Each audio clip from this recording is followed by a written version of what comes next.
시청자 여러분 안녕하십니까? 자유한국당 제3차 전당대회 당대표 후보자 인터넷 토론회 진행을 맡은 사회자 임윤선입니다. 2월 27일 자유한국당이 전당대회를 엽니다. 당대표와 최고위원을 뽑는 경선이 예정되어 있는데요. 오늘 토론회는 선거운동 기간 중에 준비된 총 6번의 토론회 중에서 두 번째로서 인터넷 토론회로 치르고 있습니다. 오늘 토론회는 자유한국당 공식 유튜브 채널인 옳은소리와 당 페이스북을 통해서 생중계되고 있음을 알려드립니다.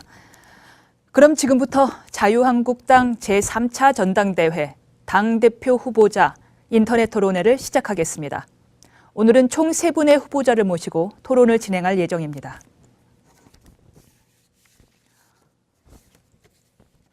네, 본격적인 토론에 앞서서 토론회 진행 방법을 설명드리겠습니다. 오늘 토론은 후보자들의 기조연설을 시작으로 사회자 공통질문, 후보자 공약 발표 후에 개별 질문, 후보자 주도권 토론, 사회자 공통질문, 그리고 마무리 발언으로 진행될 예정입니다. 후보자의 자리 배치 및 발언 순서는요, 사전 협의를 통해서 이루어진 점 알려드리겠습니다. 또한 공정성을 위해서 후보자들의 발언 시간은 엄격히 통제됩니다. 발언 시간은 앞쪽에 있는 타이머를 통해서 확인할 수 있습니다. 원활한 진행을 위해서 발언 시간을 꼭 지켜주시기 바랍니다. 네, 그럼 오늘 토론회를 함께 하실 분들을 소개해드리겠습니다. 기호 2번 자유한국당의 오세훈 후보입니다. 안녕하십니까. 기호 3번 자유한국당의 김진태 후보입니다. 안녕하십니까. 반갑습니다.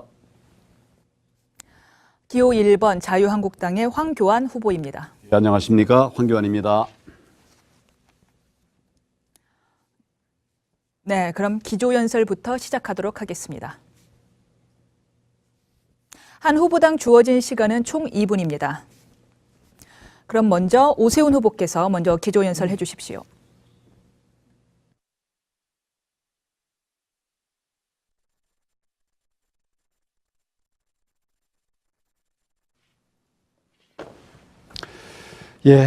안녕하십니까.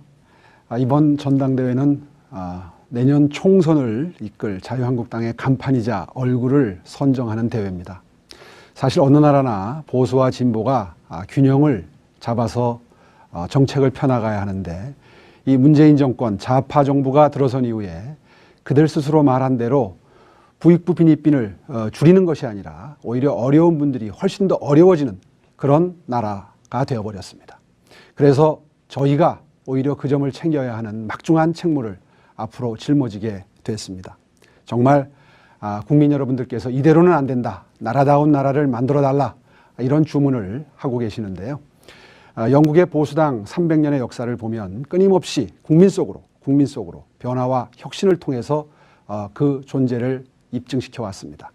우리도 이제 그런 일을 누가 할 수 있는지, 그리고 오늘 보시는 세 사람의 후보 중에 누가 당대표가 되어야 이러한 막중한 책무를 완수할 수 있는지를 지켜봐 주시기 바랍니다.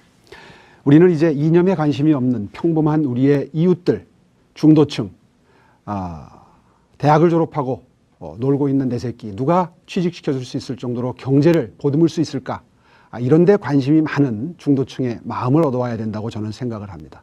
그럴 수 있는 중도층으로의 확장 가능성이 있는 후보가 과연 누구인지 오늘 토론을 통해서 지켜봐 주시고, 또 무너진 대한민국의 보수 함께 일으켜 세워서 대한민국을 진정으로 나라다운 나라로 만들 수 있는 사람이 누구인지 지켜봐 주시기 바랍니다.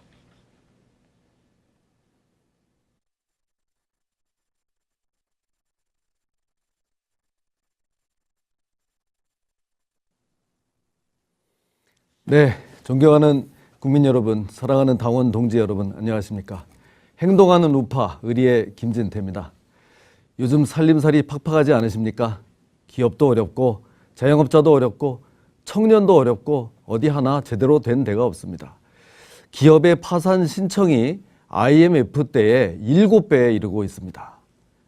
이거는 제2의 IMF가 오는 것이 아닌가 하는 경고음이 울리고 있습니다. 자영업자의 비명소리가 들리고 있습니다. 청년은 고용 절벽에 서 있습니다.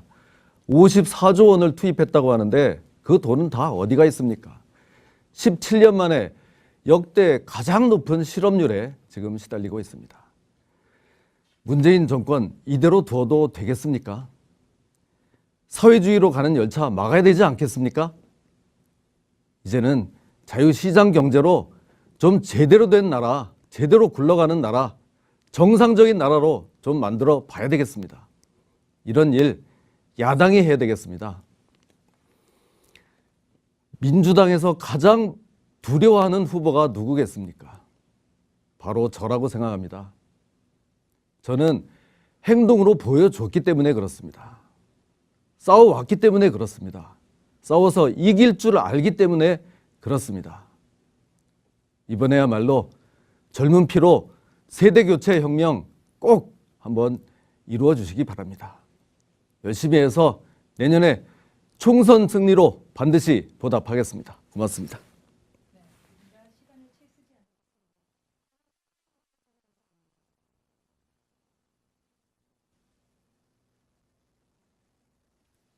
예, 안녕하십니까. 일자리도 없고 희망도 없다고 합니다. 그래서 나라를 떠나고 싶다고 합니다. 희망을 말해야 될 청년들이 절망을 이야기하고 있습니다. IMF 때보다도 더 어렵다. 정말 버티기 힘들다. 만나는 분들마다 이런 경제적 어려움들을 이야기하고 있습니다. 지금 우리 경제에 있어서 일자리 망가져가고 있습니다. 실업, 대난이 진앙되고 있습니다. 누가 이렇게 만들었습니까? 문재인 정부의 무능이 이 길을 가고 있는 것입니다. 방향을 잃었습니다. 해결책을 알지 못하고 있습니다. 정말 나라가 걱정이 많습니다. 무너져가는 경제 어떻게 할 것인가? 반드시 살려내야 된다고 생각합니다. 또 그뿐 아닙니다. 우리 안보도 흔들리고 있습니다. 이 흔들리는 안보 튼튼히 다시 세워야 되겠습니다. 민생도 어렵습니다. 민생을 보다듬어서 정말 모두 잘 사는 나라가 되어야 되겠습니다. 나라의 미래 얘기가 없습니다. 이제는 내일의 꿈을 이야기하는 그런 나라가 되어야 되겠습니다. 자유한국당 당대표 후보 저 황교안 이 어려운 일 해내겠습니다. 응원해 주시기를 바랍니다. 감사합니다. 네, 세 분 다 이번의 시간을 굉장히 철저하게 지켜주셨습니다. 지금까지 후보자들의 기조연설을 들어봤습니다. 그럼 본격적인 토론으로 들어갈 텐데요. 이번 순서는 사회자인 제가 드리는 공통 질문에 대해서 각 후보들께서 생각을 밝혀주시면 됩니다.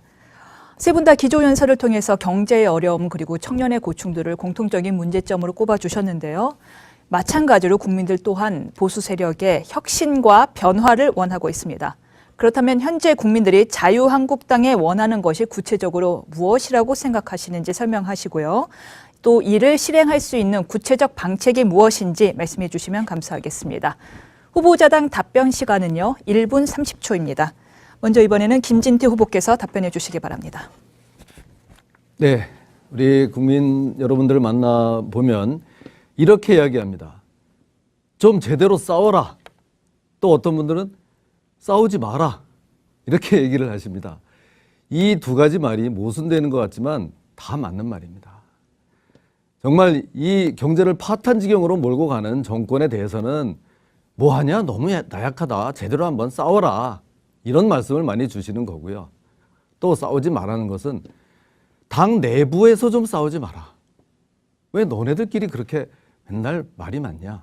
이런 얘기를 많이 듣고 다닙니다. 정말 맞는 말씀입니다. 그동안 우리 이 야당 너무나 허약했습니다. 나약했습니다. 문재인 정권을 제대로 견제하지 못했습니다.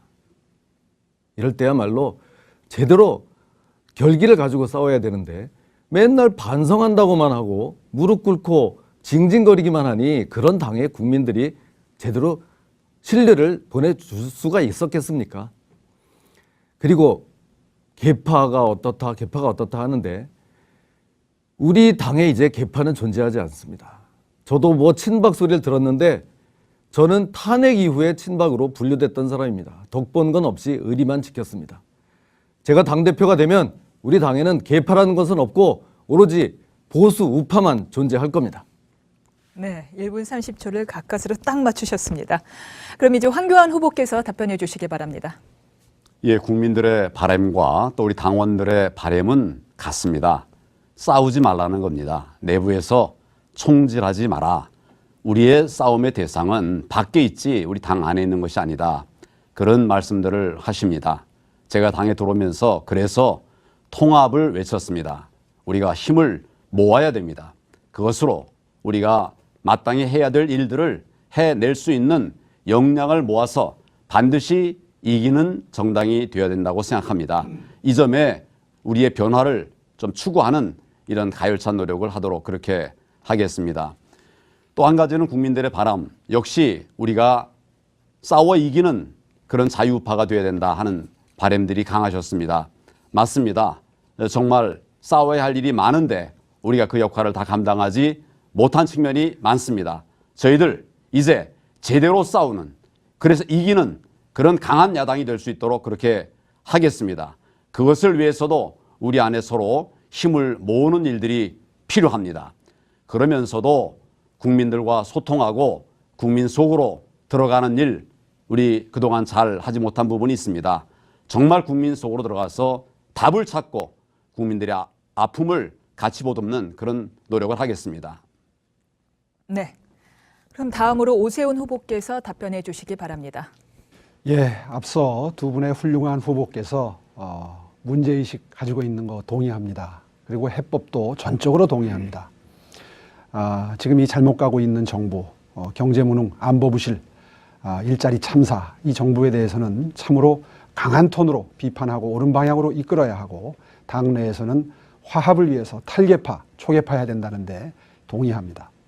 거기에 보태서 국민 여러분들께서 저희에게 절실히 바라는 것은 자유한국당이 민생정당이 되어달라는 것입니다.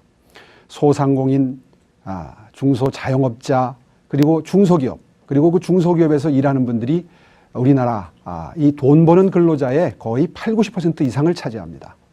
이분들께서 이 정부 들어서 모두 다 어려워지셨습니다. 그동안에 좌파 정부가 친기업 정부 정당이다 이렇게 공격하는데 위축이 돼서 사실 기업 보호를 좀 소홀히 할 수밖에 없었는데요. 그러다 보니까 실제로 부를 창출하고 일자리를 창출하는 기업을 정말 성심성 있고 보호하는 정책을 펼쳐내지 못했던 것이 사실입니다. 실제로 경제를 운영하는 데 있어서 99% 중요한 중소기업을 보호하는데 앞으로 당의 총 역량을 집중할 생각이고요. 그리고 친기업, 친기술 정당이 될 수 있도록, 그래서 일자리가 창출되고 경제가 좋아지는 그런 정당 반드시 만들어내겠습니다. 네, 1분 30초가 살짝 도과가 되었습니다. 네, 다음으로 두 번째 사회자 공통 질문을 드리겠습니다. 정말 중요한 문제라고 할 수 있는데요. 문재인 정부의 대북 정책과 그리고 우리의 비핵화 대응 자세에 대한 후보자분들의 의견을 부탁드리겠습니다. 후보자당 답변 시간은 좀 전과 마찬가지로 1분 30초입니다. 이번에는 황교안 후보께서 먼저 답변하시겠습니다. 예, 작년 9월에 미국의 스탠포드 대학에 있는 아태 연구소를 방문했습니다. 아태 각국의 전문가들의 이야기를 들었습니다. 그런데 제가 깜짝 놀란 것은 제가 생각하는 거하고 다 아무 차이가 없이 다 똑같았습니다. 문제는 우리 정부만 지금 다르다는 것입니다. 현 정부의 대북 정책은 북한의 눈치만 보는 대북 정책입니다. 눈치만 보는 대북 정책이 많은 문제들을 가져오고 있습니다. 저는 이런 현 정부의 대북 정책 확실하게 바꿔 쳐야 된다고 생각을 합니다. 첫째는 실질적인 비핵화가 이루어지도록 해야 됩니다. 아무리 많은 대화가 이루어지더라도 그것이 실질적 비핵화로 이어지지 않는다고 하면 국민의 생명, 안전 지킬 수가 없기 때문입니다. 그리고 또 한 가지는 원칙 있고 당당한 대북 정책이 필요합니다. 왜 북한의 눈치를 봅니까? 우리 원칙을 분명히 해서 우리 안보를 지키는 이런 것이 대북 정책의 전체적으로 일관되어야 된다. 그런 생각을 합니다. 지금은 제재와 압박에 주력할 때임을 말씀을 드립니다. 네, 실질적인 비핵화가 필요하다, 원칙적이고 당당한 제재가 필요하다라는 말씀 주셨습니다. 그럼 오세훈 후보께서 역시 1분 30초 동안 답변해 주시기 바랍니다. 예, 앞서 황 후보께서 말씀하신 원칙론에 전적으로 동의하는 입장입니다. 실제로 이전 정부에서 대북 제재를 강력하게 국제사회와 공조를 해서 했기 때문에 비로소 김정은이 대화에 나온 것입니다. 쉽게 제재를 풀어주어서는 성과를 낼 수가 없습니다. 핵을 폐기시킬 수가 없습니다. 이번 달 말에 미국 정상회담이 열립니다. 결론이 어떻게 날지 알 수 없습니다만은 지금 보도되는 바에 의하면 우리 정부가 또 우리 국민이 흡족하게 생각할 정도로 비핵화에 다가설지 사실은 의문입니다. 그럴 경우에 대비해서 방법론을 말씀드리겠습니다. 이 문재인 정부는 전술핵 재배치나 핵 개발에 대해서 스스로 모든 가능성을 차단해 놓고 북한의 평화를 구걸하고 있습니다. 평화는 구걸해서 생기는 것이 아닙니다. 실제로 국방력을 강화하고 우리가 핵 개발을 할 수 있다는 여지를 가질 때 비로소 중국도 움직이고 미국도 심각하게 생각하는 것입니다. 그런 의미에서 79년도에 소독의 슈미트 수상이 구사했던 이중결정 전략, 다시 말해서 일정한 기한까지 핵을 치우지 않으면 우리도 개발한다라는 기간을 주고 그 기간까지는 북한도 중국도 그것을 고민하도록 만드는 그런 넛지 전략을 쓸 수밖에 없는 상황이 이제 다가오고 있다고 저는 생각을 합니다. 이번 기회에 야당이 그 문제를 제기해 보겠습니다. 네, 강력한 대북 제재에 동의를 하면서 이중 결정 전략이 필요하다라는 말씀을 주셨습니다. 김진태 후보께서 역시 마찬가지로 1분 30초 동안 답변해 주시기 바랍니다. 네, 작년 9월에 문재인 대통령이 유엔 총회에서 연설을 했는데요. 여기에 대해서 미국 블룸버그 통신은 북한 김정은의 수석 대변인 같다고 표현을 했습니다.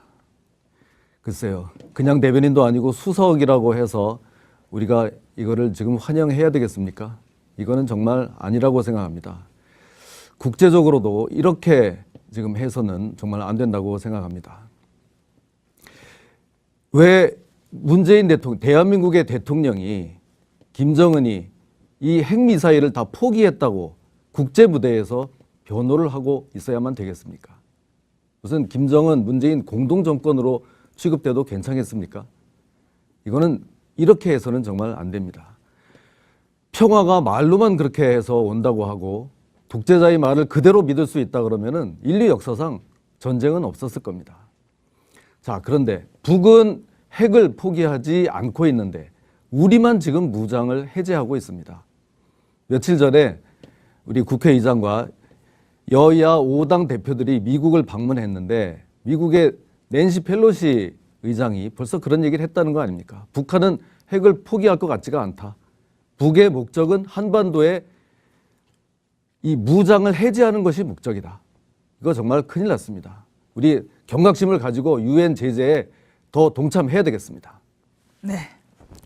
네, 1분 30초 가까스로 맞춰주셨고요. 네, 북의 대변인 역할은 옳지 않다라는 비판과 더불어서 지금 북한의 전략에 말려들지 말고 무장 해제는 좋지 않다라는 말씀 주셨습니다. 네, 시간을 다 맞춰주신 점 매우 감사드립니다. 덕분에 제가 사실 관여할 것이 별로 없어졌습니다. 정말 시간을 딱딱 맞춰주시는데요. 이번 시간부터는 조금 시간 관리에 조금 더 신경을 쓰셔야 될 것 같습니다. 왜냐하면 바로 후보자 공약 발표 후에 개별 질문 시간인데요. 먼저 한 분께서 먼저 발언권을 가지시고요. 이렇게 발언권을 가진 후보자께서 공약 발표를 하게 되면은 그 공약에 대한 다른 후보자들의 질문과 답변이 이어집니다.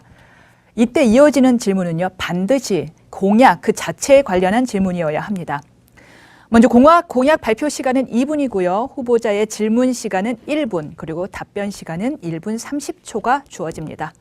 이번에는 오세훈 후보께서 먼저 공약 발표를 시작하시기 바랍니다. 예, 저는 당의 구성원이 당의 생각이라고 생각합니다. 그런 점에서 자유한국당은 청년층의 지지도 부족하고 그리고 청년 당원의 숫자도 많이 부족합니다. 그것이 늘 안타깝고 그리고 만나는 분들이 그 점을 주문을 많이 하십니다. 자유한국당을 젊은 정당으로 만들어라. 그것이 뿌리를 깊게 하는 방법이고 저변을 넓히는 방법이다. 전적으로 동의합니다. 그래서 청년당원 10만 프로젝트를 계획했습니다. 서구에는 블록체인 정당이 등장하기 시작했습니다. 인터넷과 블록체인을 활용을 해서 젊은 층들이 마음 놓고 본인들의 생각을 개진하고 본인들이 만들고 싶은 비전, 추구하는 생각을 자유한국당을 통해서 실현할 수 있는 정당이라는 이미지를 만들어내는 정말 쉽지 않은 작업을 기초부터 깔려고 합니다. 이것이 아마 당의 내용을 바꿔나가는 데 가장 중요한 영향을 미칠 거라고 생각을 하고요.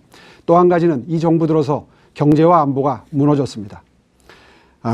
비상경제대책위원회와 국가안보대책위원회를 급하게 만들겠습니다.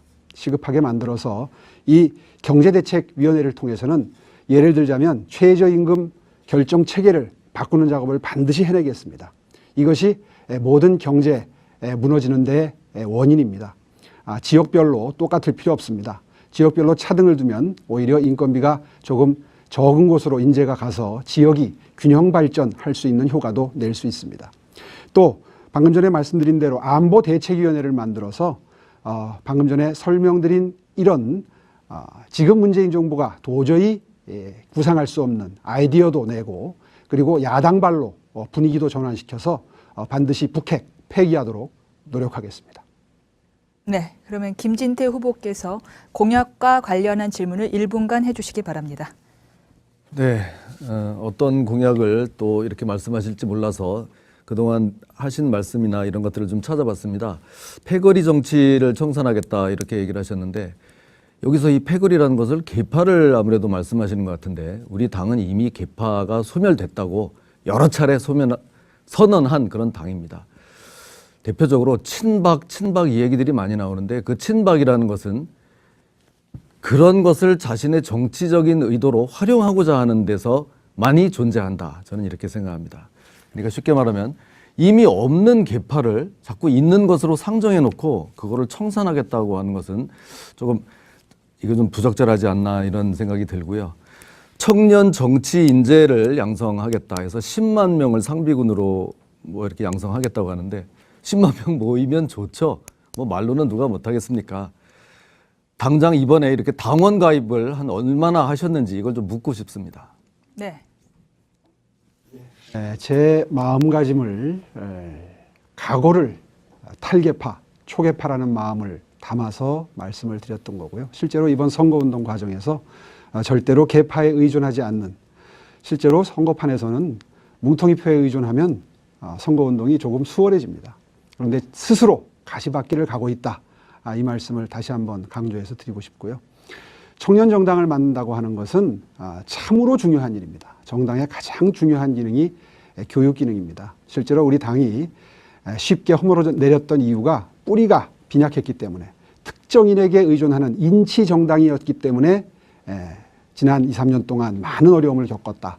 이런 관점에서 청년들을 많이 끌어들이는데 방법이 있습니다. 방금 전에 제가 블록체인 정당을 말씀을 드렸는데요. 호주의 플럭스나 스페인의 포데모스 같은 곳은 이 블록체인이나 인터넷 환경을 이용을 해서 모든 당원들이 국회의원들뿐만 아니라 그분들과 동등한 자격으로 모든 당원들이 의견을 개진해서 당론을 결정하고 나아갈 바를 마련하게 되면 이번에 5.18 망언 사건 같은 것도 사전에 막을 수 있고 그리고 당을 바람직한 방향으로 정책을 형성해낼 수 있는 그런 것이 이미 성공적으로 운영이 되고 있습니다. 그런 미래지향적인 정당을 한번 만들어 보겠다. 이런 의지를 가지고 긴 안목에서 투자를 하겠습니다. 네. 그렇다면 이 다음에는 황교안 후보 차례입니다. 황교안 후보 역시 공약과 관련한 질문을 해주시기 바랍니다. 예, 우리 오세훈 대표께서 후보께서 좋은 말씀들을 해주셨습니다. 그중에 특별히 청년들에 대해서 관심을 가지고 있는 부분에 대해서 아주 고맙게 생각을 합니다. 저도 퇴임 이후에 청년들을 위해서 많이 좀 노력을 했고 청년들과 대화를 나누었습니다. 근데 이 청년들의 이구동성 같은 말은 뭐냐 하면 필요할 때는 써먹고 그리고 다 끝나면 그냥 용도 폐기하고 만다. 그래서 도대체 어른들을 선배들을 믿을 수가 없다. 이런 이야기를 하면서 마음문을 여는데 상당히 많은 어려움들이 있었습니다. 지금 오세훈 후보께서 좋은 얘기를 많이 하셨는데 이것도 또 그렇게 되는 것이 아니냐 그런 걱정들을 한다는 이야기도 들었습니다. 그래서 앞으로 정말 지속 가능하게 청년들과 함께해서 우리가 젊은 대한민국을 만들어가는 그런 방법으로 뭐 어떤 것을 생각하고 있는지 이야기를 좀 듣고 싶습니다. 네, 오세훈 후보님 답변해 주시기 바랍니다. 네, 좋은 질문 해주셔서 감사합니다. 실제로 지금까지의 자유한국당은 명망가 중심으로 영입을 해왔습니다. 서구의 선진, 정치 선진국에서는 사실 있을 수 없는 일입니다. 저부터이라도 그런 케이스였기 때문에 제가 그 실상을 잘 압니다. 실제로 요즘에 젊은 친구들이 들어와서 당을 위해서 헌신 봉사하고 그리고 스스로 정체성을 분명히 해가는 그런 친구들이 참으로 많이 늘어나고 있습니다. 아까 말씀드린 그런 시스템을 도입한다면 젊었을 때부터 자유우파, 보수의 가치를 체화하고 그리고 그것으로부터 정치를 한번 읽어보겠다고 하는 분들을 많이 발굴할 수 있습니다.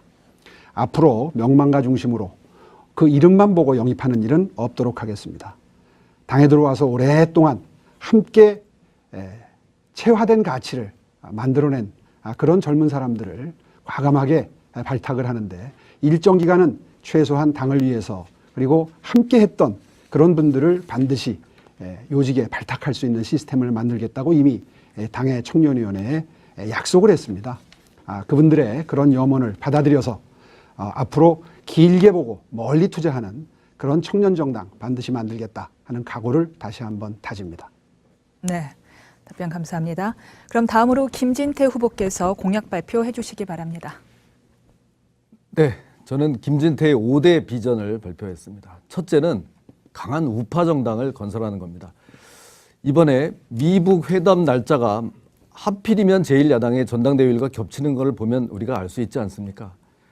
국제적으로도 대한민국에는 우파 정당이 아마 존재감조차도 인정받지 못하는 모양입니다. 이제는 선명한 우파 야당 만들어야 합니다. 그리고 보수 우파를 통합해야 됩니다. 제가 거기에 가장 적임자라고 생각합니다. 지금 우리 보수 우파가 제1야당과 또 아스팔트에 나가서 나라를 걱정하시는 이런 애국 시민들로 지금 이렇게 나뉘어져 있습니다.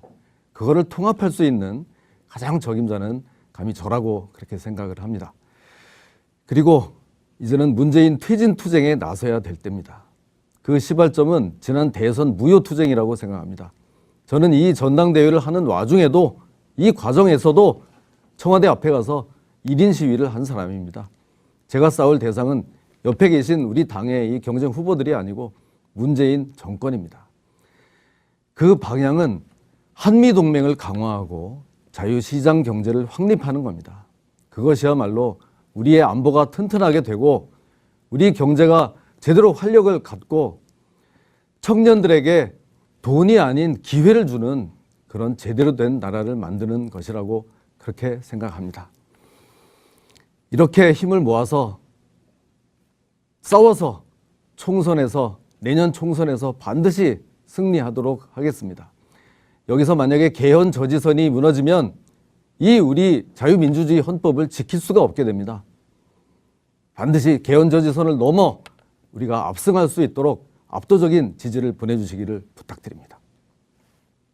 네, 이제 황교안 후보께서 공약과 관련한 질문을 1분간 해주시기 바랍니다. 우리 김 후보께서 아주 좋은 공약을 말씀해 주셔서 마음이 든든합니다. 다만 이제 그 공약이 잘 지켜지는 것이 중요할 텐데요.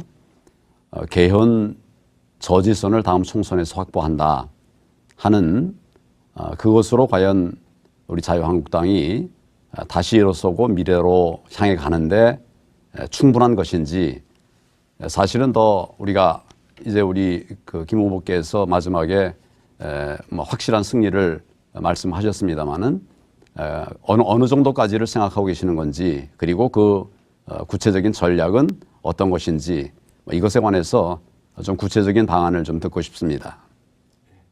네, 김진태 후보님 답변해 주시기 바랍니다. 해 주셨습니다. 그만큼 절실함의 표현입니다. 최소한 우리가 이 개헌 저지선은 확보해야 한다.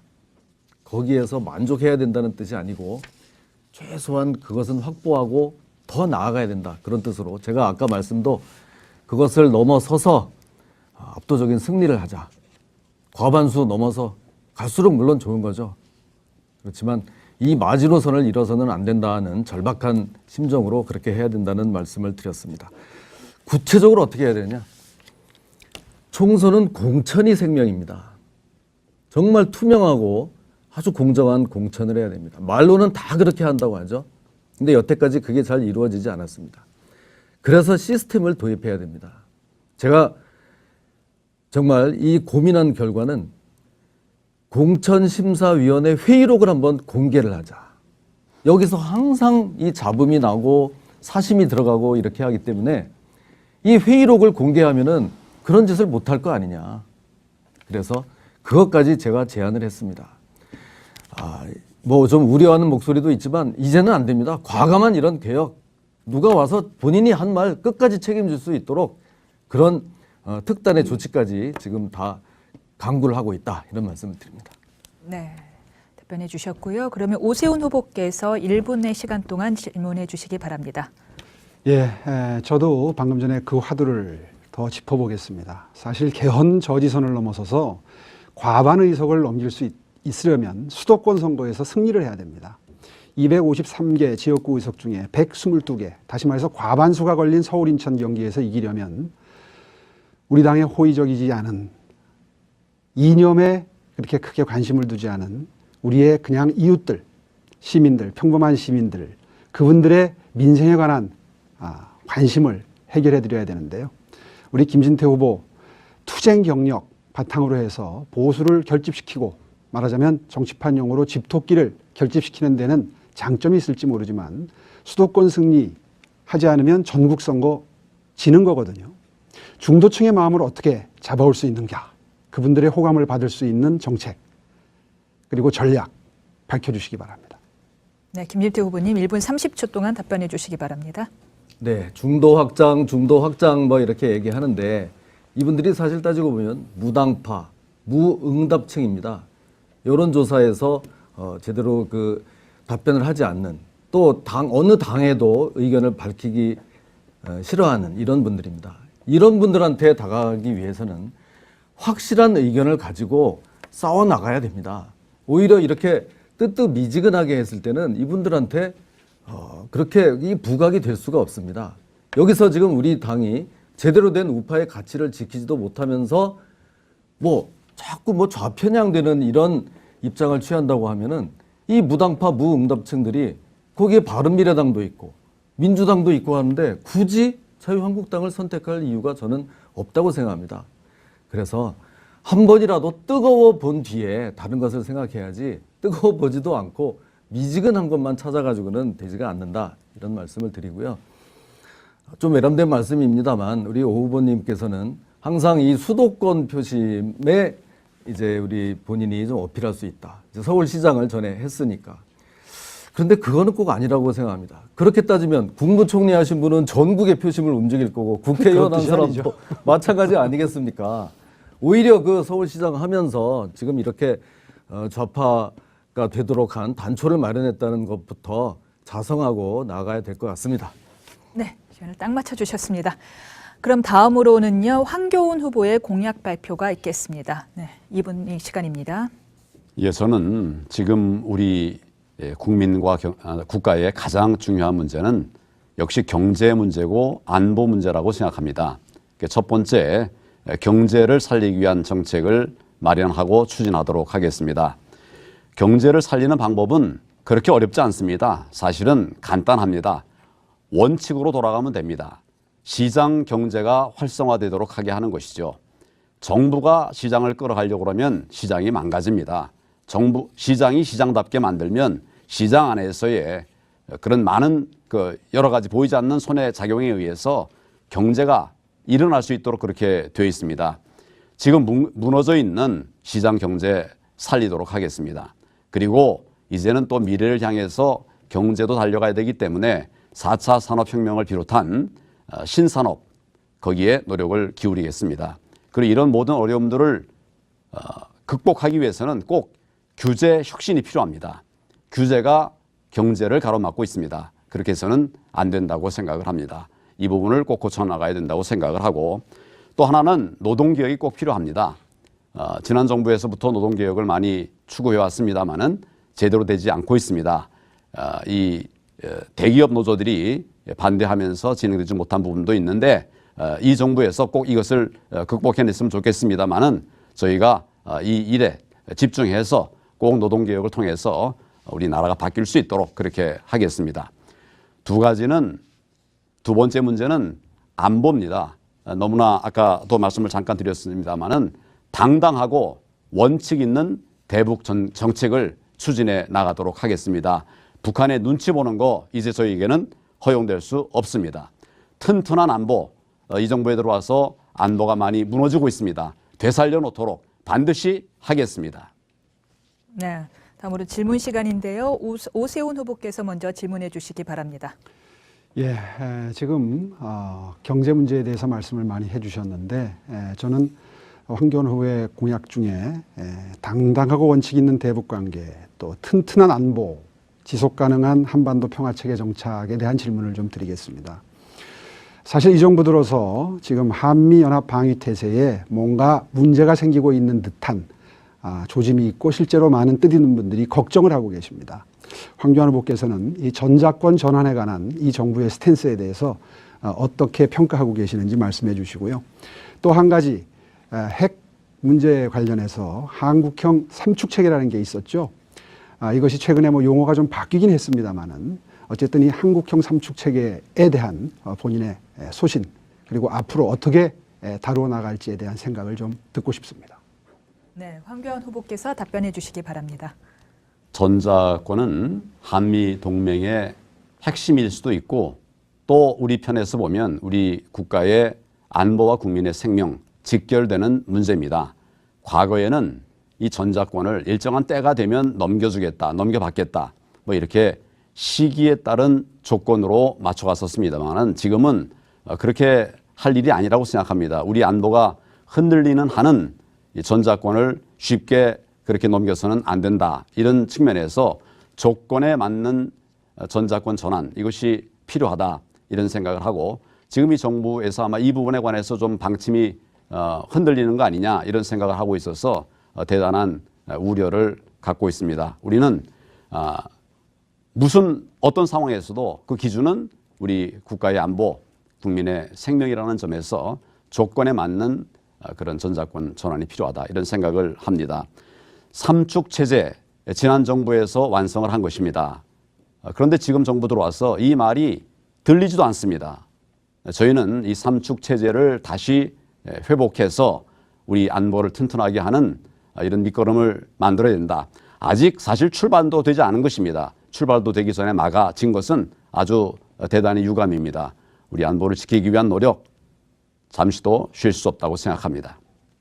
네, 답변을 마치셨습니다. 그러면 이번에는 김진태 후보께서 질문해 주시기 바랍니다. 네, 우리 황 후보님 말씀을 들으면 다 맞는 말씀입니다. 그런데 어느 한쪽도 포기하지 않으려는 좀 이런 다소 좀 어정쩡한 모습도 비춰지는 게 좀 솔직한 심정입니다. 예를 들어서 대기업과 중소기업도 전부 다 상생해야 된다. 뭐 이제 이런 좀 입장을 취하고 계신데요. 그러면 그 중에 하나 협력 이익 공유제 같은 것에는 어떤 입장을 취하고 계신지 찬성인지 반대인지 이걸 좀 말씀해 주시기 바라고요. 또 공정거래법상 일감 몰아주기는 또 어떻게 해야 되는지. 자, 이거 제가 이런 말씀을 왜 드리냐면 협력 이익 공유제나 일감 몰아주기 같이 어떤 대기업이나 중소기업의 이해가 이렇게 첨예하게 부딪힐 경우가 있습니다. 둘의 손을 다 들어주지 못할 때가 많습니다. 어떤 사안에서는 원칙을 가지고 접근을 해야 된다고 생각합니다. 그 두 가지에 대한 입장을 좀 밝혀주시기 바랍니다. 네, 황교안 후보 답변해 주시기 바랍니다. 아주 참 어려운 문제입니다. 그리고 또 그동안 사회에서 많은 논쟁이 있었던 그런 사안이기도 하고요. 쉽지 않지만 그러나 원칙은 있습니다. 원칙은 역시 우리는 시장 경제를 원칙으로 해야 된다. 시장 경제의 근간이 흔들리지는 않아야 된다. 그러나 그럼에도 불구하고 경제적 약자들이 힘들어하는 부분들이 많아져서는 또 안 되기 때문에 이 부분들을 감안한 이런 보완들이 필요하기 때문에 지금 말씀하시는 그런 협력 이익 공유제라든지 이런 얘기들이 나오는 것인데 저는 그 문제가 정도의 문제에 달려 있다. 이런 부분에 의미가 좀 있다고 생각합니다. 그래서 이제 대기업들도 소상공인 중소기업들과 함께 이익을 공유한다기보다도 사회 환원하는 이런 제도적인 이런 노력들을 더 함으로써 그런 말들이 나오지 않게 하는 것이 더 좋지 않겠나 이런 생각을 하고 있습니다. 원칙에 입각해서 그러나 경제적 약자들과 함께 가는 사회 그것이 필요하다고 생각하는데 그것이 어정쩡한 입장이라고 말하는 것은 제가 좀 동의할 수는 없고요. 같이 가는 사회가 필요하다 그런 생각을 갖고 있습니다. 네, 답변해 주셨습니다. 역시 당 대표 토론답게 질문은 질문답게 이루어지고 답변은 답변답게 이루어진 것 같습니다. 그렇다면 이번에는 VCR 영상 시청 시간인데요. 각 후보가 준비한 영상을 시청하도록 하겠습니다. 각 영상당 시간은 1분입니다. 이기고 싶습니다. 대한민국 보수가 울고 있습니다. 저 오세훈이 이기겠습니다.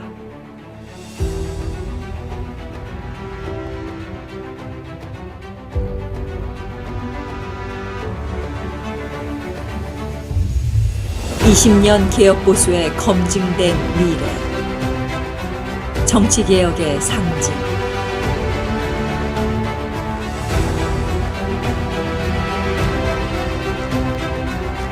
오세훈에게는 보수의 DNA밖에 없습니다. 친이 친박으로 나뉘어 싸우던 지난 10년, 자유한국당과 대한민국 보수의 위기, 무너진 보수의 재건을 위해 꼭 필요한 확장성 있는 당대표, 총선 승리, 정권 탈환, 오세훈이 해내겠습니다. 기호 2번 오세훈. 행동하는 우파 의리의 김진태, 진실과 용기, 최강 전투력, 세대교체 혁명. 이젠 반성할 때가 아니고 싸울 때입니다. 싸움도 해본 사람이 잘합니다. 촛불에 흔들림 없이 맞선 사람 누구입니까? 법사위에서 수많은 악법을 막아낸 사람 누구입니까? 대한민국을 위해 물러섬 없이 싸울 사람 누구입니까? 보수 아이콘에서 미래의 아이콘으로 바꿔주시기 않겠습니까, 여러분? 죽기 살기로 한번 뛰어보겠습니다.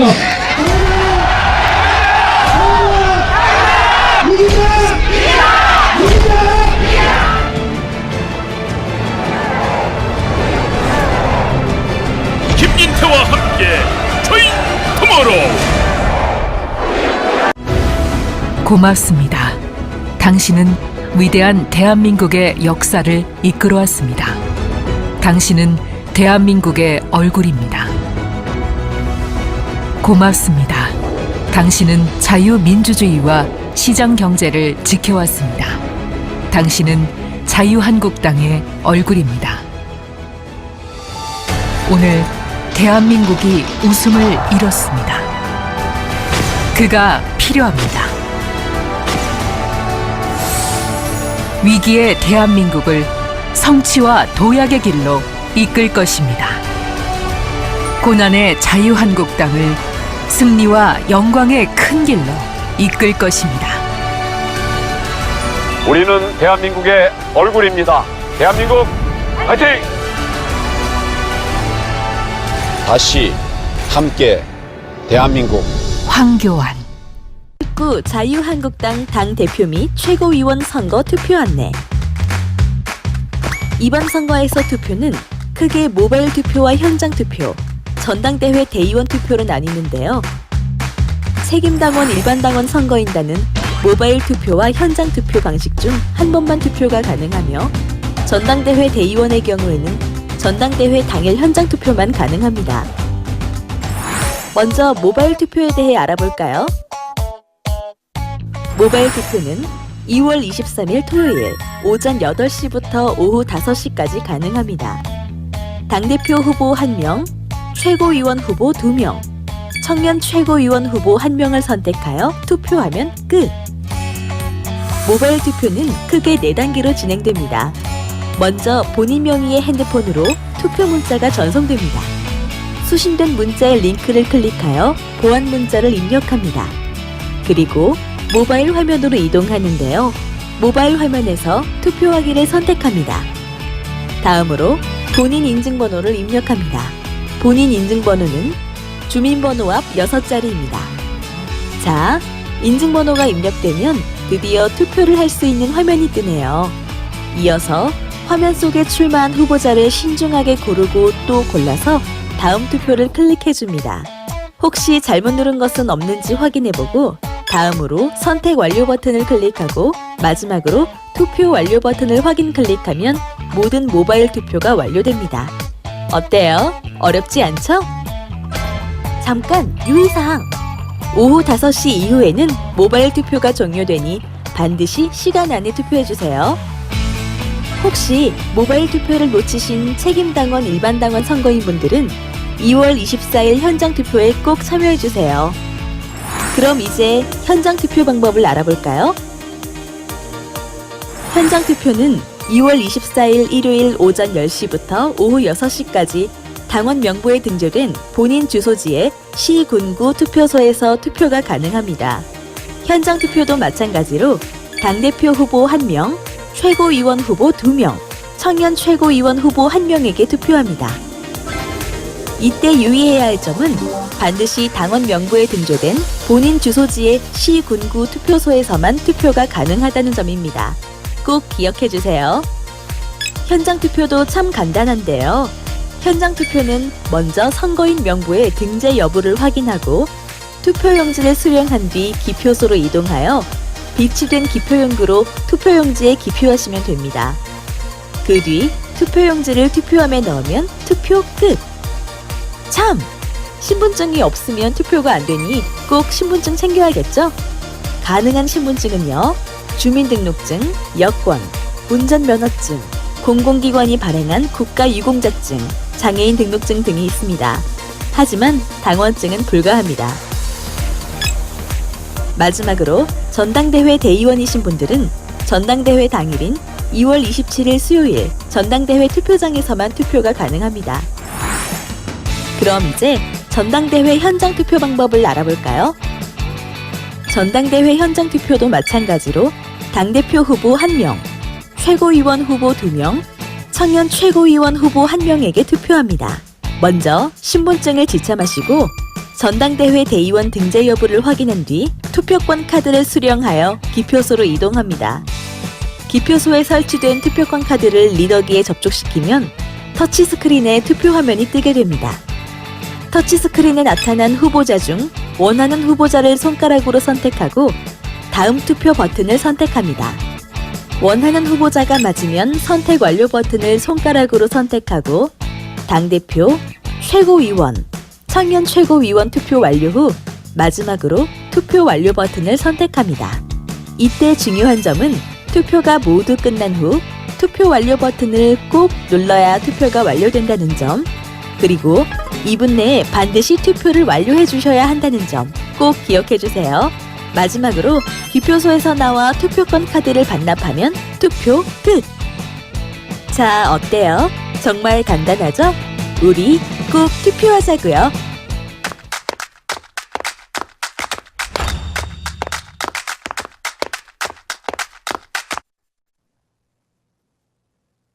네, 이번에는 조금 더 격한 토론이 예상되는 시간입니다. 바로 후보자 주도권 토론 시간인데요. 함께 논의했으면 하는 자유로운 주제들을 제시해 주시고 그에 대해서 발언권을 가진 후보가 주도적으로 토론을 이끌어 가시면 됩니다. 주도권을 가진 후보는 각 후보 1인당 4분씩 총 8분의 시간이 주어집니다.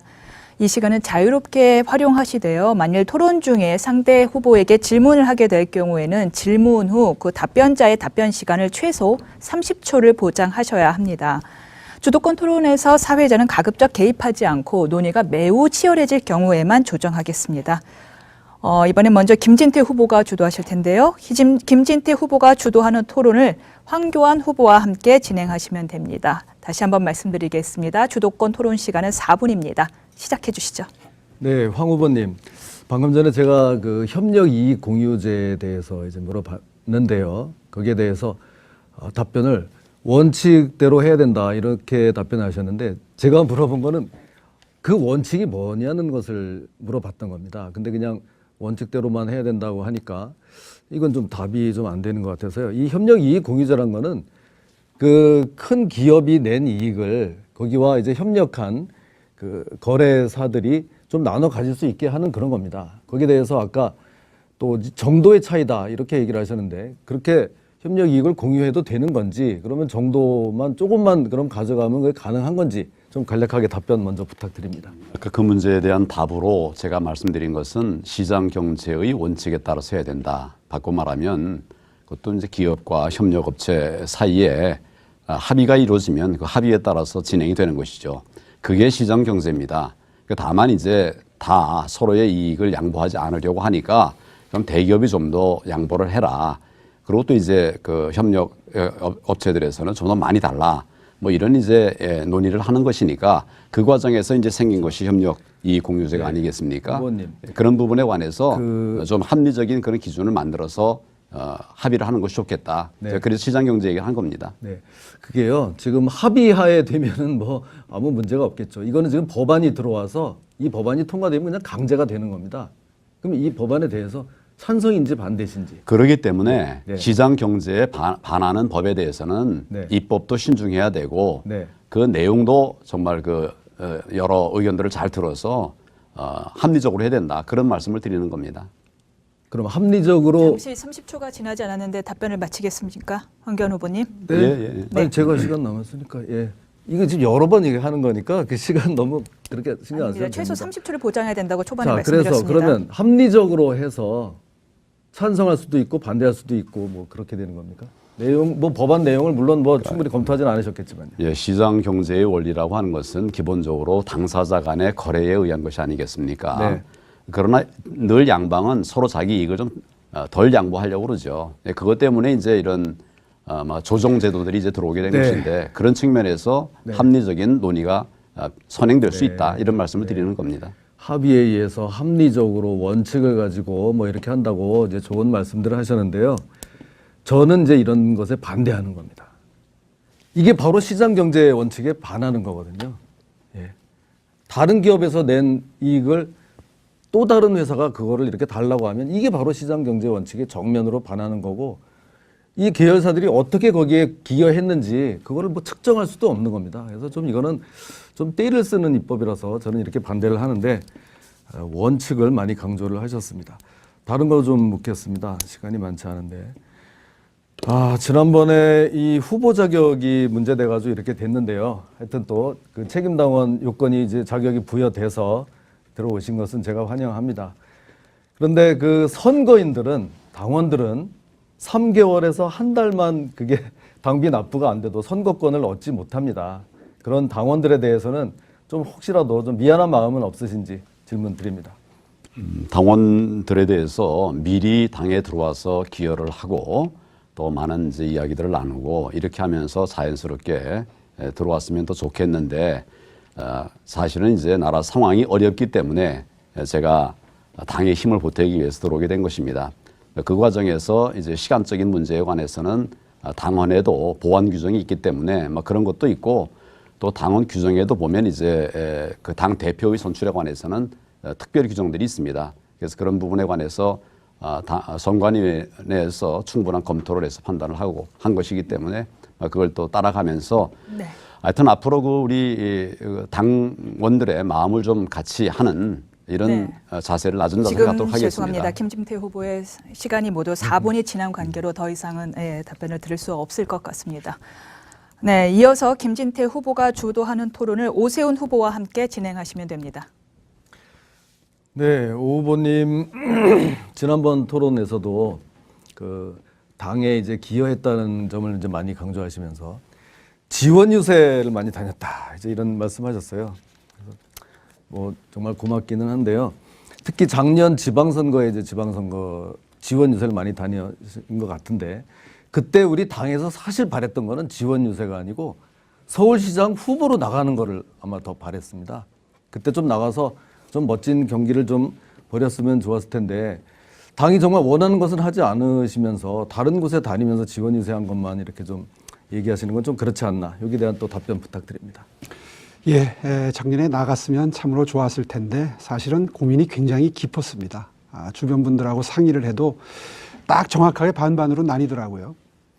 서울시장직을 중도에 사퇴한 전력이 있는데 그 자리에 다시 나간다고 하면 아마 그것 자체가 유권자의 표심을 얻는데 장애 사유가 될 것이다. 이런 말씀이 가장 제가 신경이 쓰였던 부분이고요. 그리고 실제로 정치적인 문제이기 때문에 소상히 밝힐 수는 없지만 당시에 대표셨던 홍 대표께서 정말 진심을 담아서 선거에 최선을 다할 수 있도록 분위기를 만들고 영입하는 것이 아니라 사실은 좀 표현이 좀 그럴지 모르지만 언론을 통해서 이런 식으로 제안이 왔고 당시에 홍 대표가 사실 지방선거를 치르는데 굉장히 장애 사유로 등장한 상황에서 홍 대표의 어떤 그런 도움을 받아서 출마하게 되면 홍 대표와 사실 노선을 달리해서 선거를 치르는 게 쉽지가 않고 그런 여러 가지 상황을 고려한 참으로 고육지책이었다. 이렇게 뭐 지금 조금 좀 속사정을 좀 말씀을 드립니다. 또 다른 거 하나 뭐 충분히 좀 납득이 되지는 좀 않은 것 같지만 다른 거 하나 또 묻겠습니다. 그 박근혜 대통령님에 대해서 애증이 있다 이렇게 말씀을 하셨어요. 그래서 이제 저는 그때 그 시장 선거할 때 커터칼까지 얼굴에 그렇게 참 맞아가면서 선거를 도와줬는데 또 뭐 그렇게 서운한 것이 크겠나 이제 이렇게 생각을 했었습니다. 그런데 또 좀 따져보니까 그렇게 선거운동을 도와준 것뿐만이 아니라 그때도 우리 오 후보님은 등록하고 또 그때도 책임당원 이 당비 납부가 안 돼가지고 후보 자격에 논란이 있었어요. 그것도 그때 당시에 2006년에 박근혜 대표가 야 그냥 그것도 좀 다 부여해주고 후보 등록도 며칠 늦은 거를 이번 선거하고 좀 아주 비슷합니다. 며칠 늦은 거를 또 추가 등록 받아줘서 들어오게 해서 서울시장을 만들어 주신 겁니다. 그러니까 규정까지 바꿔주면서 서울시장이 되게 하고 또 선거운동까지 해서 커터칼까지 맞아가면서 또 시장이 되게 했는데 나중에 그 무상급식을 도와주지 않아서 이거는 애증의 증이다. 이건 아주 서운하다 이랬는데 그때 당시에 당에서는 그걸 말렸습니다. 이건 정말 좀 승산이 없으니까 하지 말자 말려서 그걸 못한 건데 그걸 가지고 그렇게 표현하시는 거는 좀 너무 과한 것이 아닌가 인간적인 좀 도리가 아니지 않나 이렇게 생각합니다. 그 답변 좀 부탁드립니다. 예, 관계에 있어서 긍정적인 것과 부정적인 것이 있다는 것을 표현을 짧게 하다 보니까 뭐 그런 표현이 들어갔는데요. 고마운 것은 지금도 몹시 고맙게 생각합니다. 다만 정당이 사람 중심으로 운영되는 것이 아니라 사실은 박근혜 전 대통령을 위한 정당은 아니지 않습니까? 보수의 가치를 지키는 게 중요하다는 말씀을 반복적으로 강조해서 드리는 거고요. 실제로 그 무상급식 주민표는 주민들, 서울 시민들의 100만 가까운 90만 명이 주민등록번호까지 공개를 하면서 서명을 했기 때문에 주민투표에 들어갔었던 것이다. 그리고 우리 당원들도 대부분 서명을 했고요. 당이 반대했다 그거는 당시 상황을 잘 모르는 김진태 후보가 아마 아전인수격으로 해석을 하는 것 같습니다. 네, 죄송합니다. 4분의 시간이 경과된 경우로 더 순서를 넘기도록 하겠습니다. 이어서 황교안 후보님 차례입니다. 황교안 후보가 주도하는 토론을 오세훈 후보와 함께 진행하시면 됩니다. 예, 시간이 가면서 많은 어려움들이 계실 텐데 그렇게 성실하게들 답을 주고받는 모습이 아주 참 보기가 좋습니다. 저는 오 후보에게 먼저 그 남북 군사 합의에 대해서 좀 여쭤보도록 하겠습니다. 9월 19일 남북 군사 합의가 합의서를 채택을 하게 됐는데 거기에 보면 기본적으로 이제 우리 안보를 북한의 선의에 맡기고 있는 거 아니냐 그런 지적들이 많습니다. 이건 정말 심각한 안보 공백을 가져올 수밖에 없는 이런 것인데 예를 들면 우리가 이제 군사 훈련을 하려고 해도 제대로 할 수가 없는 것이죠. 또 공중 정찰을 하려고 해도 다 북한에 미리 신고하고 허가를 받아서 하게 돼 있고 심지어는 스텔스 기를 가지고 이제 도입할 때도 북한하고 상의해야 되는 거 아니냐 여러 걱정들이 많이 있는데 우리 오 후보께서는 이 남북 군사 합의에 대해서는 어떻게 생각하는지 어떤 점이 문제라고 생각하는지 또 어떻게 평가하시는지 이런 부분 의견을 좀 듣고 싶습니다. 예, 참으로 걱정이 깊을 수밖에 없습니다. 실제로 남북 군사 합의가 이루어지고 난 다음에 많은 뜻 있는 분들이 이건 뭐 전쟁에서 진 나라의 항복 문서와 거의 유사한 수준이다. 이렇게까지 분개를 할 정도로 무장 해제를 스스로 했습니다. 어떤 분은 전쟁에서 누나를 빼버렸다. 우리 군대의 누나를 빼버렸다. 이제 이런 표현까지 썼는데요. 참으로 걱정되지 않을 수가 없습니다. 사실 남북 간에 이미 이 평화 회담이 평화 무드가 형성되고 난 다음에 군 전력이 지나치게 긴장이 이완이 되고 그리고 우리 병사들 숫자를 줄이고 이런 상황을 통해서 안보가 너무 해이되어 있는데 여기에 더해서 이렇게 일방적으로 무장을 해제하는 합의가 이루어진 것에 대해서는 정말 국민의 한 사람으로서 분개하고 그리고 걱정하지 드려야 될 않을 것 수 같습니다. 없습니다. 시간 때문에. 네. 그 말씀은 잘 들었고요. 나머지 부분은 또 뒤에 다른 기회에 듣겠습니다. 또 한 가지는 제가 지난번에 얼마 전에 울진을 방문했습니다. 그 신한울 1, 2호기가 이제 거의 다 완공이 됐고 또 3, 4호기 이제 다시 지으려고 하다가 중단이 됐습니다. 1, 2호기는 보니까 뭐 다 지었어요. 이제 그냥 가동만 하면 되는데 허가가 이제 안 나고 있습니다. 또 3, 4호기 그쪽 주민들은 굉장히 간절히 바라고 있는데 진행이 전혀 되지 않고 있고 진행되던 것도 멈춰 서 있습니다. 그걸 보니까 그냥 이렇게 허허벌판에 기둥만 이렇게 세워져 있는 것을 봤습니다. 우리 원전은 뭐 굉장히 우수한 것으로 평가가 되고 있습니다. 국제적으로도 인정을 받고 있는 것이어서 뭐 다들 부러워하는데 지금 우리 문 대통령은 우리 원전은 탈해야 된다 하면서 또 이건 또 수출해야 되겠다. 뭐 이런 어떻게 보면 난센스라고 할 수 있는 이런 정책들을 추진하고 있어서 정말 걱정이 많이 됩니다. 오 후보의 이 탈원전에 대한 생각은 어떠신지 듣고 싶습니다. 예, 에너지 정책까지도 이념형으로 결정을 했기 때문에 생기는 이러한 정말 이해할 수 없는 참으로 문제가 큰 결과가 벌어지고 있다. 제가 알기로 4차 산업혁명이 본격화되면 전력 소요가 급증합니다.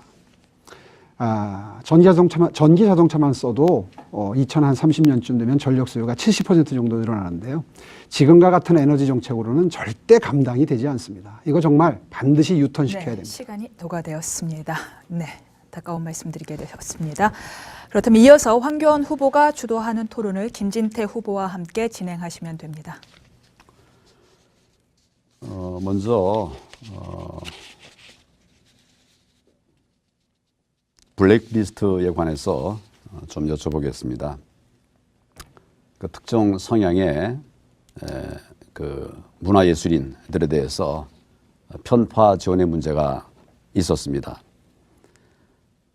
뭐 이걸 적폐라고 해가지고 많은 그 분들이 사법 처리도 내고 어려움을 겪었는데, 근데 제가 보니까 이 정부에서도 내 똑같은 일들이 벌어지고 있는 것이에요. 뭐 따져보니까 이 블랙리스트 논란은 과거에 좌파 정부에서부터 시작된 것으로 이렇게 알게 되었습니다. 현 정부에서는 이런 그 문제에 관해서 지적은 하면서도 또 본인들이 그런 문제를 더 심각하게 저지르고 있다, 이런 생각이 드는데, 이 문제에 대해서 정말 편파 지원의 문제 또는 이런 잘못된 심지어는 이제 사법 처리까지 받고 있는데, 이 문제에 대해서 어떻게 생각하시는지 한번 의견을 듣고 싶습니다. 아주 대표적인 내로남불 현상이죠. 근데 하도 이 내로남불 소리 많이 하니까 이게 좀 아주 이제는 정말 좀 둔감해져 가지고요. 그렇게 심각한 건지조차가 잘 느껴지지가 않습니다. 그래서 이제 내로남불이라는 표현 가지고는 정말 좀 부족하고 위선 정권이다, 저는 이렇게 생각합니다. 너무 이거를 정말 거짓이 많다, 이렇게 생각합니다. 아니, 무슨 블랙리스트를 가지고 우파 정권에서 그렇게 뭐 문제가 많다고 하더니 본인들은 어떻게 합니까? 지난번에 그 영화 출국 어떻게 그렇게 개봉관 상영을 제한해서 국민들이 보지 못하도록 그렇게 지능적으로 이거를 방해를 합니까? 저는 그래서 그 영화 제가 몇 번이나 우리 시민들 이렇게 같이 가서 보고 그 영화 상영관 1개, 2개 나와 있는 걸 가지고 그런 정말 영화를 보는 것도 투쟁으로까지 그렇게 했었습니다. 이런 거 정말 확실하게 우리가 짚어 나가야 됩니다. 네, 둘째 질문을 드리겠습니다. 어제 경상남도 도청 앞에서 김경수 규탄 집회가 있었습니다. 저도 참석했고 우리 두 후보께서도 같이 참석을 했었었는데 문재인 정부의 부도덕성 심각한 것을 같이 공유를 할 수가 있었습니다. 정말 적반하장식의 독재적 발상이었다 이런 생각을 하면서 그런 많은 규탄들이 있었습니다. 우리 김 후보께서 방대한 김경수 판결문에 대해서 말씀하시는 것을 보고 많이 고마운 마음을 좀 갖게 되었었습니다. 정말 이 원세훈 사건과 이 김경수 사건을 비교만 해봐도 정말 말도 안 되는 이런 판단 자체가 우선 그런데 그것을 또 비판하는 이런 또 민주당의 행태를 보면서 정말 깜짝 놀랐습니다. 대통령 최측근의 이런 심각한 여론 조작에 대해서 우리 김 후보님의 의견을 듣고 싶습니다. 네, 그걸 물어주셔서 고맙습니다. 제 전공 분야인데요. 이 김경수 판결문 여기 아주 심각한 내용이 많이 들어 있습니다. 시간이 너무 없네. 예, 여기에 그 문재인이라는 말이 92회나 나오고 대선이라는 말이 97회나 나옵니다. 그러면 이거는 사실상 김경수와 문재인 대통령이 지금 공범일 가능성이 아주 높다는 거거든요. 거기에 또 보면 볼수록 드루킹이 재벌 개혁 보고서도 갖다 써주죠. 무슨 적폐 수사라는 프레임도 아이디어를 제공하죠. 모든 것이 김경수, 드루킹, 문재인의 그런 정치 공동체였던 것이 드러나고 있습니다. 네, 시간이 도가되어서 발언을 멈추셨습니다. 그렇다면 이어서 오세훈 후보가 주도하는 토론을 김진태 후보와 함께 진행하시면 됩니다.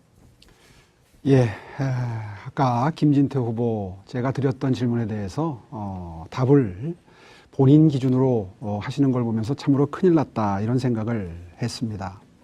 중도의 마음, 부동층의 마음, 일상생활에 매몰되어서 하루하루 먹고 살기 힘든 진짜 서민들의 마음을 어떻게 얻어올 수 있느냐 하는 질문을 드리고 말씀을 듣고 싶었는데 우리의 정체성을 강화하면 그분들이 이쪽으로 끌려온다. 우리는 더욱더 강성보수, 강성우파로 가야 된다.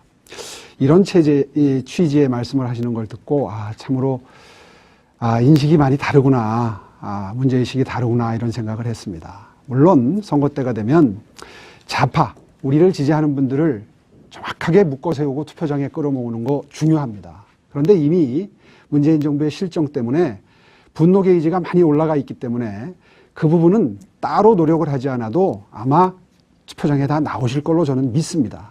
문제는 우리를 지지할까 말까 망설이는 분들이 문제인데요. 다시 한번 숫자를 말씀을 드리면 지난 대선 때 우리 당의 홍준표 후보가 얻었던 게 780만 표인데 안철수 후보가 700만 표, 유승민 후보가 220만 표를 얻었습니다. 이 920만 표의 성향은 그분 개인에 대한 지지가 아니라 그분들의 뭔가 보수가 좀 경제는 잘 챙기는데 좀 따뜻한 보수로 우리 어려운 사람들을 챙겨달라, 경제를 살려달라는 취지의 표라고 저는 해석을 합니다. 아마 그게 맞을 겁니다. 그런 분들의 마음을 얻어오기 위해서 제가 장점이 있다는 것이지 제가 시장을 해서 장점이 있다. 그런 뜻으로 왜곡하시면 그건 곤란할 것 같습니다. 어쨌든 간에 김진태 후보가 생각하는 내년 총선에서 또 대선에서 그런 중도 지향의 중도 보수의 마음을 어떻게 얻어올지 다시 한번 방법론을 여쭙습니다. 네. 그래서 제가 우리 오 후보님에게 도대체 이념 정체성이 뭐냐? 이거를 묻는 겁니다. 도리어. 정말 저는 그거 뭔지 잘 알 수가 없어서 그걸 묻습니다. 작년 그 지방선거가 끝나니까 우리 당 의원들 중에서 우린 이제 이념 얘기하지 맙시다. 이제 민생만, 경제만 얘기합시다. 이런 사람들이 있었는데요. 이거는 정말 잘못 짚은 겁니다. 당이라는 것은 이념으로 뭉친 것입니다. 이념이 있어야 당이라고 할 수가 있죠. 그리고 지금이 평상시라 그러면 우리 오 후보님 얘기도 뭐 귀담아 들을 때가 있다고 봅니다. 경제 이거 중요하고 하니까. 근데 지금 어떻습니까? 사회주의 정권으로 저렇게 치닫고 있는데 최소 30초이기 때문에 계속 말씀하셔도 됩니다. 사회주의 정권으로 치닫고 있는데 이제는 그거를 살려 나가야 되는 거죠. 그래서 알겠습니다. 그 정도 이념을 취지를 중시해야지 이렇게 웰빙 이익 집단으로 가서는 안 된다는 말씀입니다. 웰빙 이익 집단으로 가자는 게 아니라요. 영국의 보수당이 그 가치를 지켜올 수 있었던 이유는 끊임없이 진보 쪽에서 제기하는 보수의 취약한 점을 보수의 기준을 지켜가면서 끌어안았기 때문에 오랫동안 국민의 사랑을 받을 수 있었다. 그런 의미에서 우리 보수당도 강성보수와 개혁보수가 함께 균형을 이루어서 개혁보수가 진보의 아젠다 중에 서민을 끌어안을 수 있는 그런 정신과 정책들을 수용할 때에 비로소 그 유연성을 가지고 보수정당이 국민의 사랑을 받을 수 있다는 뜻이고요. 그런 의미에서 저한테 보수의 정체성을 이념적 정체성이 뭐냐라고 물으신다면 저는 따뜻한 보수, 개혁 보수, 그리고 민생을 보듬어줄 수 있는 민생 보수라고 저는 답변을 드리고 싶습니다. 네, 답변 드리겠습니다. 네. 저는 보수에는 수식이 필요 없다고 생각합니다. 보수가 본래 따뜻한 것이고 본래 합리적인 것입니다. 그냥 그런 것이 지금 문제가 아니고요. 그렇다고 하면은 지금 바른미래당하고 도대체 차이가 뭔지 그거를 정말 묻고 싶습니다. 바른미래당 쪽에 가 있는 표심을 가져오자는 거죠. 지금 그런 뜻입니다. 네, 마지막 순서가 되었습니다. 마지막으로 오세훈 후보가 주도하는 토론을 황교안 후보와 함께 진행하시면 됩니다. 예, 황교안 후보, 아까 제가 질문 드렸던 전작권 전환에 관한 그 질문에 대해서 답변을 하시면서 이 정부가 전작권 전환에 대해서 조금 흔들리고 있다. 이제 이런 말씀을 하셨는데 사실 그거는 그렇지 않습니다. 유일하게 국방 문제에 대해서 군 출신들조차도 점수를 조금 주고 있는 부분이 이 전작권 전환에 대한 작년에 있었던 한미 연례 안보 협의회의 결과였습니다. 아까 말씀하신 그 조건이 거의 대부분 그 합의에 들어갔고요. 그래서 최소한 한시름은 놓을 수 있었다 하는 생각이 듭니다. 아마 총리 퇴임 이후에 이걸 계속해서 와치는 안 하셨던 것 같습니다. 그럼에도 불구하고 아까 남북 군사 합의에 대해서 질문을 해 주셨는데요. 그런 이 정부의 잘못된 이 국방에 대한 인식 때문에 많은 국민들이 걱정이 깊다 하는 걸 분명히 지적하고 싶고요. 또 한 가지는 한국형 삼축체계에 대해서도 제가 질문을 한 요지는 이 한국형 삼축체제가 굉장히 무리스러운 계획입니다. 2020년까지 한 60조로 가까이 쓰는데 사실 실효성은 없습니다. 킬체인이나 대량 응징 보복이나 미사일 요격 시스템 같은 게 사실 과학적으로도 입증이 되지 않고 그리고 그걸 개발하려면 엄청난 돈이 들어갑니다. 요지는 방어용 무기를 만드는 데는 돈이 많이 들어간다는 겁니다. 국방비의 대부분을 투여해도 효과가 있을지 없을지입니다. 그래서 제가 아까 핵 개발이나 미국과 전술핵 재배치에 대해서 논의를 함으로써 그것을 너치 전략으로 씀으로써 핵폐기를 하는데 외교안보적으로 전략으로 쓰자. 사실은 저는 그런 데 대한 언급을 좀 바라고 질문을 드렸는데 그 부분에 대해서 언급이 없이 삼축체계에 대한 애정만 표현을 해 주셔서 조금 좀 답변을 들으면서 답답하고 그리고 좀 실망을 한 측면이 있습니다. 여기에 대해서 지금 제가 드린 이 질문의 요지에 대해서 좀 본인 생각을 밝혀주시기 바랍니다. 본래 대북 군사 시스템이 이축 체제로 시작을 했습니다. 그리고 북한이 핵 개발을 고도화하고 또 탄도미사일 발사를 이제 강화하고 이러는 과정에서 우리의 부족한 부분이 뭔가 그것을 이제 강구하면서 삼축 체제로 이어져 가게 된 것입니다. 이 삼축 체제가 무리하다 하는 이런 말씀에 대해서는 제가 전혀 동의할 수가 없습니다. 우리 안보를 튼튼히 하는 일은 아무리 우리가 강조해도 지나침이 없는 것입니다. 지금 사실은 삼축 체제를 갖춰도 부족함이 많은데 그것이 무리하니까 이제 다른 방법을 생각해 봐야 된다. 그래서 그 대안으로 우리 핵 말씀을 이제 하셨는데 사실은 우리 오 후보 말씀하시는 그런 그 주장은 지금 단계에서는 국제사회에서 같이 논의하기가 쉽지 않은 이런 문제입니다. 그런 것들을 먼저 선행을 하지 않는 한 거기에 의존해서 우리의 삼축 체제를 갖춰가는 일을 소홀히 하는 것 이것은 바람직하지 않다고 생각합니다. 예, 제 주장의 요지가 아직도 전달이 잘 안 돼 있는 모양인데요. 제가 삼축체계 필요 없다는 얘기 아닙니다. 북한은 핵을 가지고 있는데 어떻게 삼축체계를 시작도 안 하겠습니까?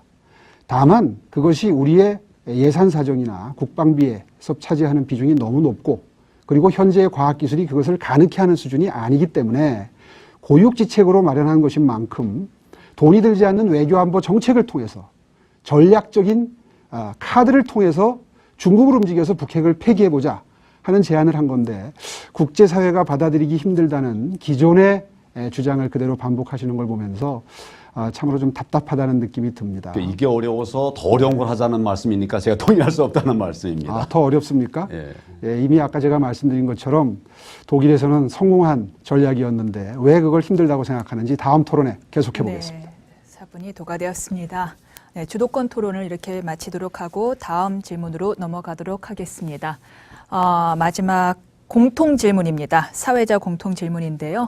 사회자가 드리는 공통 질문에 대해서 각 후보자들의 생각을 밝혀주시기 바랍니다. 이 경제 얘기 안 꺼낼 수가 없습니다. 각종 경제 지표가 악화되면서 위기론이 확산되고 있습니다. 그렇다면 자유한국당의 경제 살리기 대안은 무엇이라고 생각하시는지요? 후보자당 답변 시간은 총 1분 30초입니다. 답변은 김진태 후보께서 먼저 해주시기 바랍니다. 네, 제가 국회에서 법사위에 있었는데 최근에는 정무위원회라는 데 와서 이 경제에 대한 일을 많이 하고 있습니다. 우리 경제 이거 고치려면 소득주도 성장 이거 없애야 됩니다. 그리고 최저임금제 이대로 해서는 안 됩니다.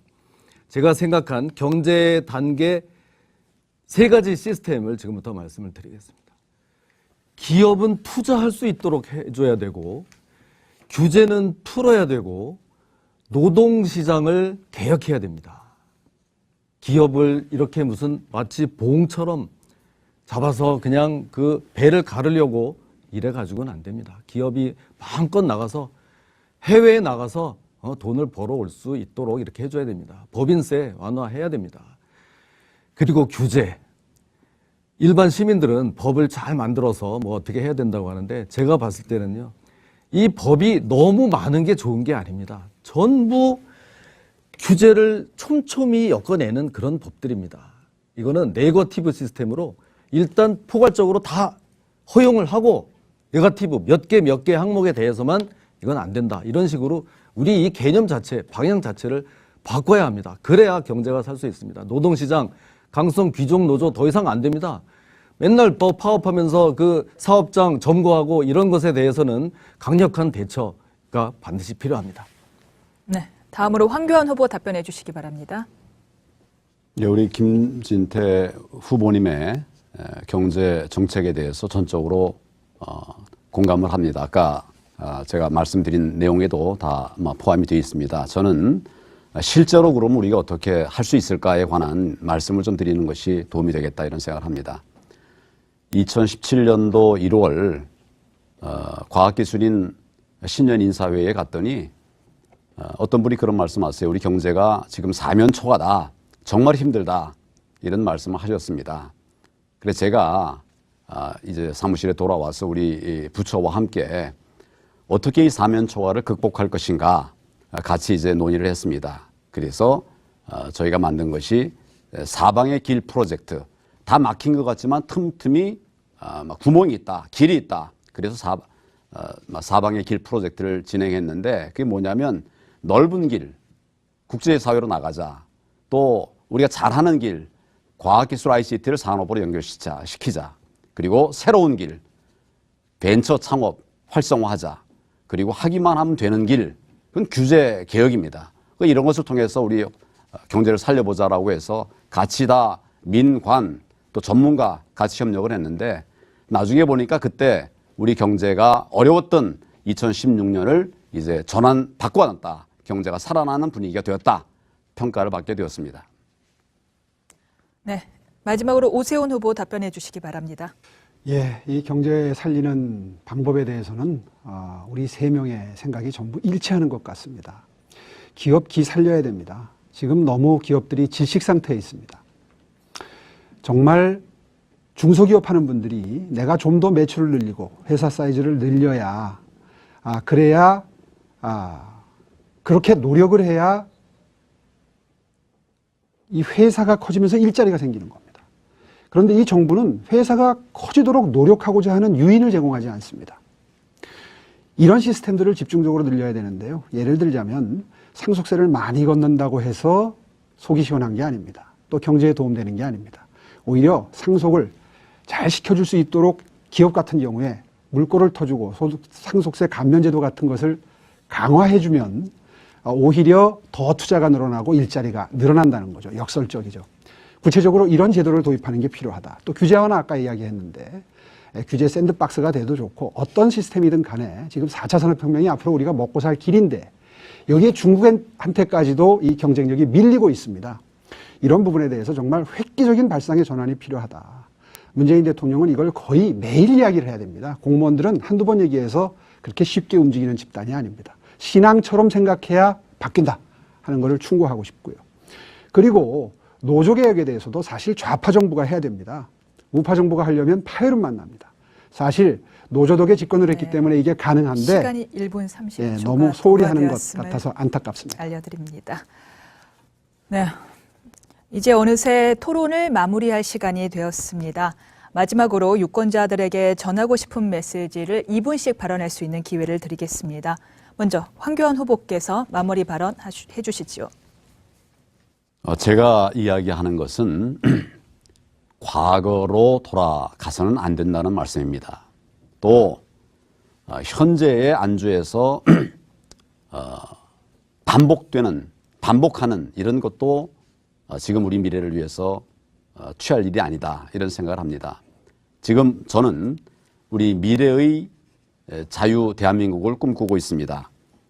반드시 이뤄야 되는 자유 대한민국, 이것을 위해서는 지금 이제 좌파 정부가 여기에 반하는 이런 정책들을 펴가고 있는 것을 막아내야 됩니다. 그러려고 그러면 다음 총선에서 반드시 우리가 승리해야 됩니다. 그리고 그 결과를 이어서 우리 정권 교체까지 만들어 가야 됩니다. 국민들과 함께 해야 되는 것이죠. 저는 그래서 누가 당대표가 돼야 총선에서 승리할 수 있겠는가, 또 대선에서 정권 교체를 이뤄낼 수 있겠는가, 이런 관점에서 국민들께서 생각을 하셔야 된다고 생각을 합니다. 국민들께서 많은 나라 걱정 끝에 저에 대해서 좀 확실하게 일을 해봐라 라고 지지의 손길을 펼쳐주고 계십니다. 그 국민의 뜻에 부응할 수 있도록 최선을 다하겠다 하는 말씀을 드립니다. 국민들께서 누가 과연 우리의 목표를 이룰 것인가에 대해서 당원과 함께 면밀하게 잘 판단을 해 주셨으면 좋겠다, 이런 생각을 합니다. 저 황교안 자유한국당의 미래를 책임지겠습니다. 맡겨 주십시오. 모두가 함께하는 진정한 통합 정당, 이기는 정당, 반드시 나라를 바꾸는 그런 정당이 될 수 있도록 노력하겠습니다. 황교안이 해내겠습니다. 함께 해주십시오. 감사합니다. 네, 오세훈 후보께서도 마무리 발언 부탁드립니다. 예, 오늘 토론 재미있게 흥미롭게 보셨습니까? 사실 저는 좀 안타깝습니다. 오늘 이 자리에서 토론한 3명의 후보가 다 지도부를 함께 할 수 있다면 그 장점이 잘 어우러질 수 있을 텐데 하는 생각을 한번 해보았습니다. 어제 어느 당협을 방문했더니 한 분이 되시면 오세훈 후보가 되면 다른 분들 어떻게 품어 안으실 겁니까? 이렇게 질문을 하는 질문을 받고 이분이 저와 비슷한 생각을 하는구나, 이제 이런 생각을 했는데요. 사실 두 분 후보의 보수로서의 이념적 정체성, 강한 정체성, 그리고 우리 김진태 후보의 그동안 어려울 때 당을 위해서 열심히 뛰었던 그 투쟁력, 그리고 제가 가지고 있는 중도로 향할 수 있는 중도층 국민의 마음속으로 들어가서 그분들의 마음을 보듬고 그분들의 민생을 챙길 수 있는 민생 보수의 리더십, 따뜻한 보수의 리더십, 이런 것들이 다 함께 어우러진다면 아마 내년 총선 그리고 다음 대선도 정말 반석 위에서 치룰 수 있지 않을까 하는 생각을 해봤습니다. 사실 한 명밖에 선택할 수가 없다면 그 작업을 중에서 가장 중요한 중도층의 마음을 얻어오는 것이 장점인 제가 하는 게 어떨까 하는 생각도 욕심을 부려봅니다. 예, 앞으로 지켜봐 주시고요. 이러한 작업 어떻게 제가 해낼 수 있을지, 그래서 내년 총선 특히 122석이 걸려있는 수도권에서 승리를 일구어서 우리가 그동안 철학적으로 이루고 싶었던 이념도 그래야 이룰 수 있는 거고, 또 두 분 대통령 역사적으로 공과가 있는데 지금 과만 부각이 되어 있습니다. 이것도 어떻게 공과를 다 국민 여러분들께 인정받을 수 있게 만들 수 있을지 함께 고민해 봤으면 합니다. 네. 마지막으로 김진태 후보께서 발언해 주십시오. 네, 좋은 말씀 잘 듣고 있습니다. 그런데 지금은 그럴 때가 아닙니다. 이게 지금 비상 상황입니다. 지금 현 정권은 이 주사파 정권, 사회주의로 저렇게 이념으로 똘똘 뭉쳐서 치닫고 있는데 우리는 중도다, 포용이다, 지금 이럴 때가 아닙니다. 이렇게 되면 이건 당이라고 할 수가 없고 무슨 이익 집단처럼 이렇게 돼버립니다. 저런 좌파 이념 집단하고 이익 집단이 싸우면 이길 수가 없습니다. 그래서 우리의 정체성을 더 확고하게 하고 싸우자 이런 얘기입니다. 그리고 이제 이 포용도 좋고 통합도 좋은데 이게 진정한 통합이 돼야지 그냥 무늬만 잡탕밥처럼 돼서는 곤란합니다. 그러면 그냥 미봉책에 불과합니다. 이제는 선택도 필요합니다. 지도자는 어려울 때 선택하고 극복해내고 돌파해낼 그럴 때가 반드시 있습니다. 이것도 좋고 저것도 좋고 이쪽도 욕먹기 싫고 저쪽도 욕먹기 싫고 이렇게 가면 지금 우리가 이렇게 보신으로 갈 때가 아닙니다. 치열하게 싸워서 돌파해내야 될 때입니다. 네, 민주당에서 누구를 제일 부담스러워할지 한번 생각해 보면 답이 나올 겁니다. 저는 감히 저라고 생각합니다. 왜냐? 김진태는 싸울 줄 알기 때문에, 싸워서 이길 줄 알기 때문에 그렇습니다. 그래서 이번에도 그렇게 저를 끄집어 내리려고 저러고 있는 겁니다. 제대로 싸워본 사람 이기는 방법도 압니다. 여태까지 행동으로 보여드렸습니다. 이번에는 정말 젊은 피 세대 교체로 선수를 한번 바꿔봐야 됩니다. 지도자를 바꿔서 제대로 한번 돌파해 나가야 된다고 생각합니다. 압도적으로 저를 지지해 주시면 총선 승리로 보답하겠습니다. 네, 모두 마무리 발언까지 마쳤습니다. 지금까지 자유한국당 제3차 전당대회 당대표 후보자 인터넷 토론회를 진행했습니다. 칼과 방패를 함께 목격할 수 있는 그런 토론이었습니다. 후보자들께서는 선출 후에 여러 책무들을 수행하셔야 할 텐데요. 제1야당의 대표로서 당과 국민들을 위해 그 책무를 기꺼이 그리고 무겁게 수행해 주실 것을 간절히 부탁드립니다. 시청자 여러분, 어떻게 지켜보셨습니까? 자유한국당의 새로운 당대표로 누가 적합한지 판단하시는데 조금이라도 도움이 되었기를 바랍니다. 오늘 토론회는 자유한국당 공식 유튜브 채널인 옳은소리와 당 페이스북을 통해서 다시 보실 수 있습니다. 오늘 나와주신 후보자들께 다시 한번 감사드립니다. 지금까지 시청해주신 여러분 대단히 감사합니다.